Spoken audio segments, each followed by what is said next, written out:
नमस्कार दोस्तों, आज की इस वीडियो में हम सीडीपी के अगले चैप्टर शिक्षण प्रविधि एवं मूल्यांकन के मोस्ट इंपॉर्टेंट क्वेश्चंस डिस्कस करेंगे, जिनको हम बोलते हैं teaching methodology and evaluation. Most important questions discuss करेंगे, तो चलिए शुरू करते हैं। इससे पहले 5 पार्ट्स ऑलरेडी हो चुके हैं, ये पार्ट 6 है। तो जब चैनल पे अगर आप नए हैं तो प्लीज चैनल को सब्सक्राइब कर लीजिए, बेल आइकन प्रेस कर लीजिए, जिससे आने वाली वीडियोस आपको प्रॉपर्ली मिलती रहे। अगला आज का पहला प्रश्न है शिक्षण की नवाचार विधि जिसमें छात्र अपनी स्वयं की सीखने के गति से सीखता है कहलाती है। ऑप्शन नंबर 1 आगमन विधि, ऑप्शन 2 निगमन विधि, ऑप्शन 3 अभिक्रमित अनुदेशन, ऑप्शन 4 हेउरिस्टिक विधि। ऑप्शन 3 हो जाएगा इसका राइट आंसर, अभिक्रमित अनुदेशन। अगला प्रश्न, छात्रों के अर्जित ज्ञान की जांच करने के लिए प्रयोग में ली जाने वाली है। ऑप्शन 1 परीक्षण विधि, ऑप्शन 2 प्रयोजन विधि, ऑप्शन 3 प्रश्नोत्तर विधि, ऑप्शन 4 निरीक्षण विधि। तो इसका राइट आंसर हो जाएगा ऑप्शन नंबर 1 परीक्षण विधि। अगला प्रश्न, कौन सी एक अच्छे व्याख्यान की विशेषता नहीं है। ऑप्शन 1 चित्रों और उदाहरणों का प्रयोग, ऑप्शन 2 मौजूदा ज्ञान पर ही आगे बढ़ना, ऑप्शन 3 एक ही व्याख्यान में कई परिकल्पनाएं बताना, ऑप्शन 4 अत्यधिक लंबा नहीं होना चाहिए। तो इसका राइट आंसर हो जाएगा ऑप्शन नंबर 3 एक ही व्याख्यान में कई परिकल्पनाएं बताना। अगला प्रश्न,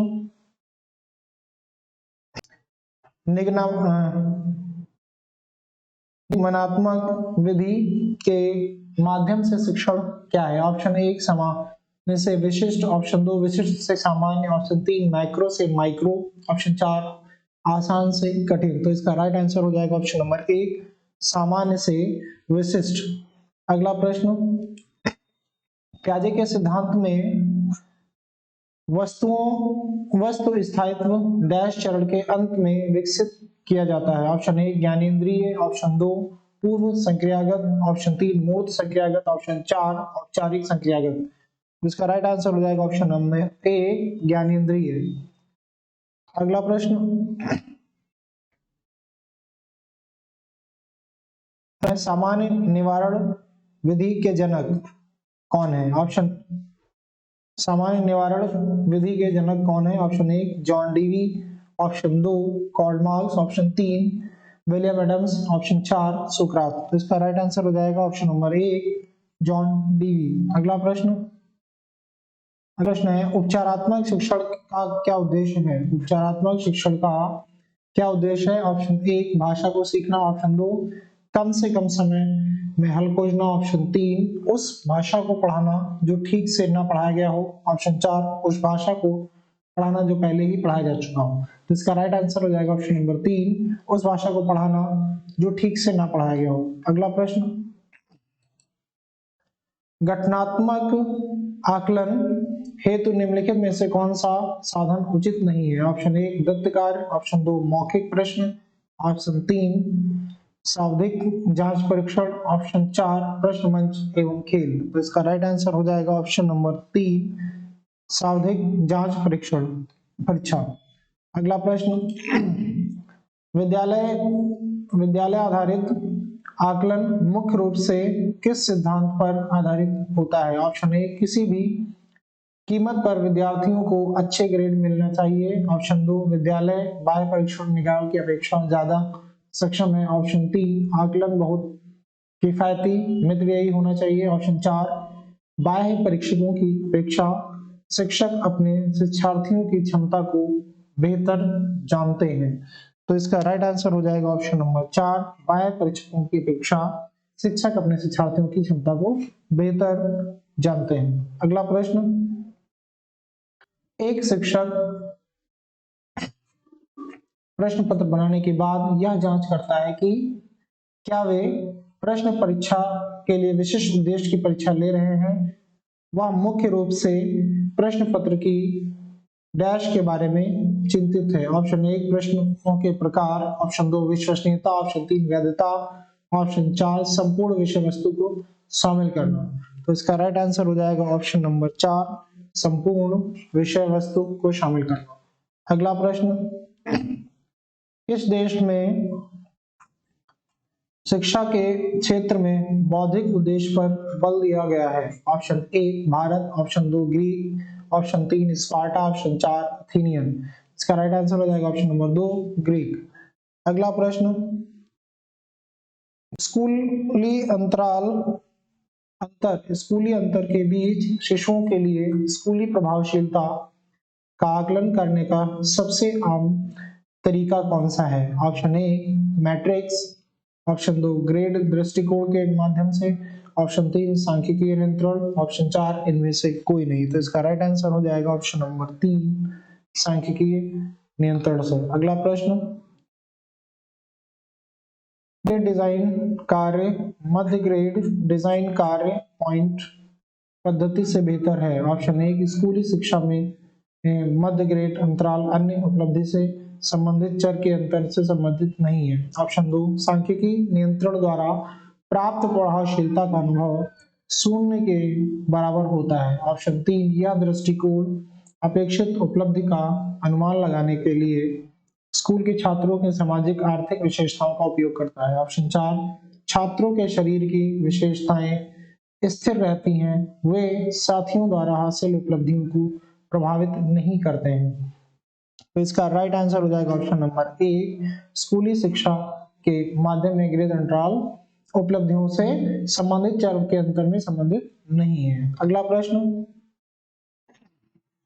माप का पहला चरण क्या है? माप का पहला चरण क्या है? निर्णय लेने की क्या मापना है? ऑप्शन 2 परीक्षण का विकास, ऑप्शन 3 परीक्षण का प्रबंधन, ऑप्शन 4 कोई नहीं।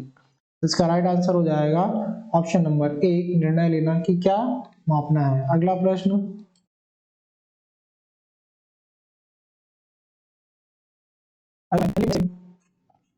किस उपकरण का इस्तेमाल प्रायः योगात्मक मूल्यांकन में किया जाता है? ऑप्शन 1 अध्यापक अवलोकन, ऑप्शन 2 परीक्षण, ऑप्शन 3 असाइनमेंट, ऑप्शन 4 उपरोक्त सभी। तो इसका राइट आंसर हो जाएगा ऑप्शन नंबर 2 परीक्षण।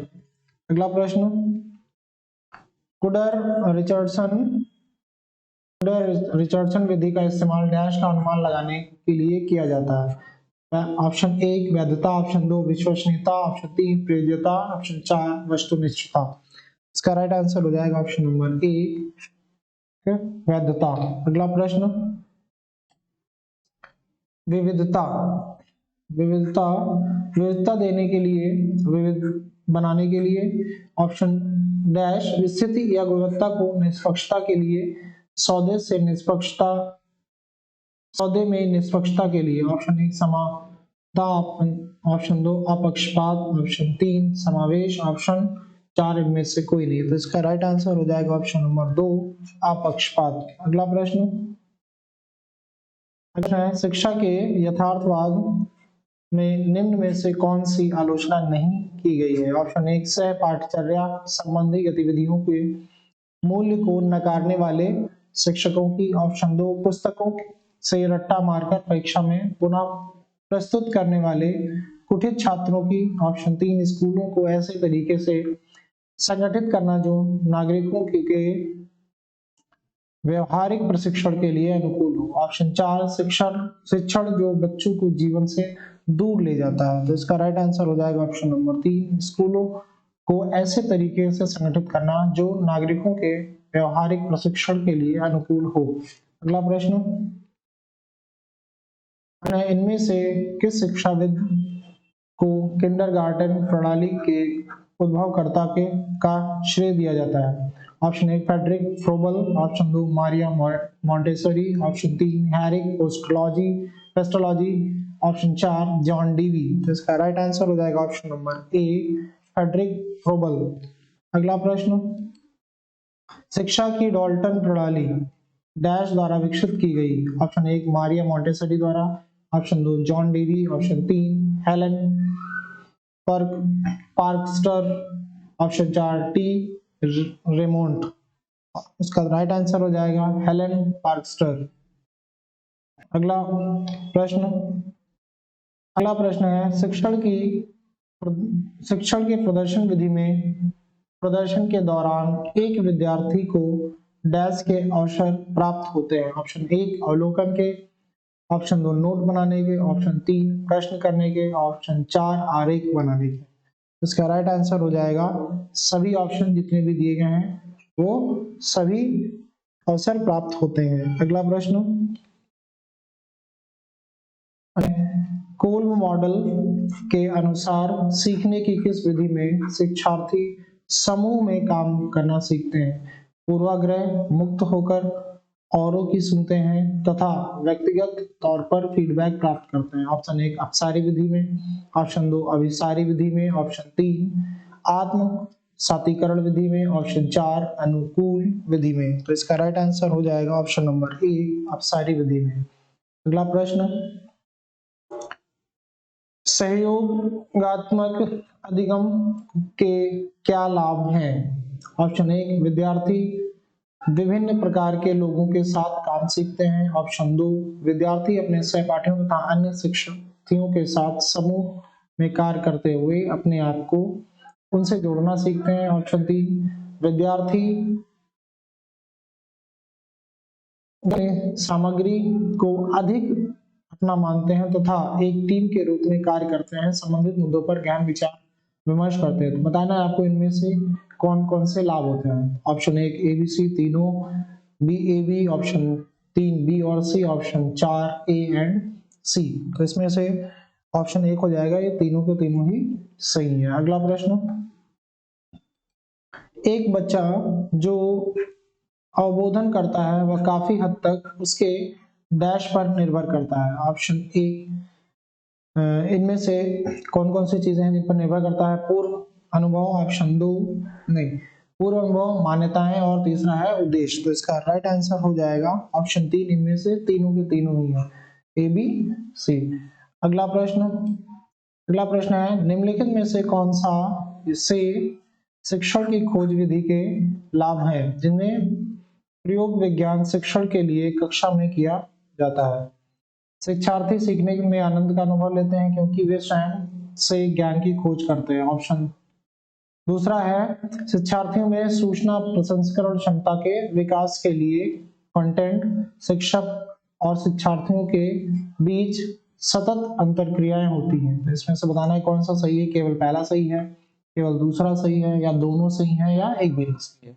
इसका राइट आंसर हो जाएगा इनमें से दोनों के दोनों ही कथन बिल्कुल सही है।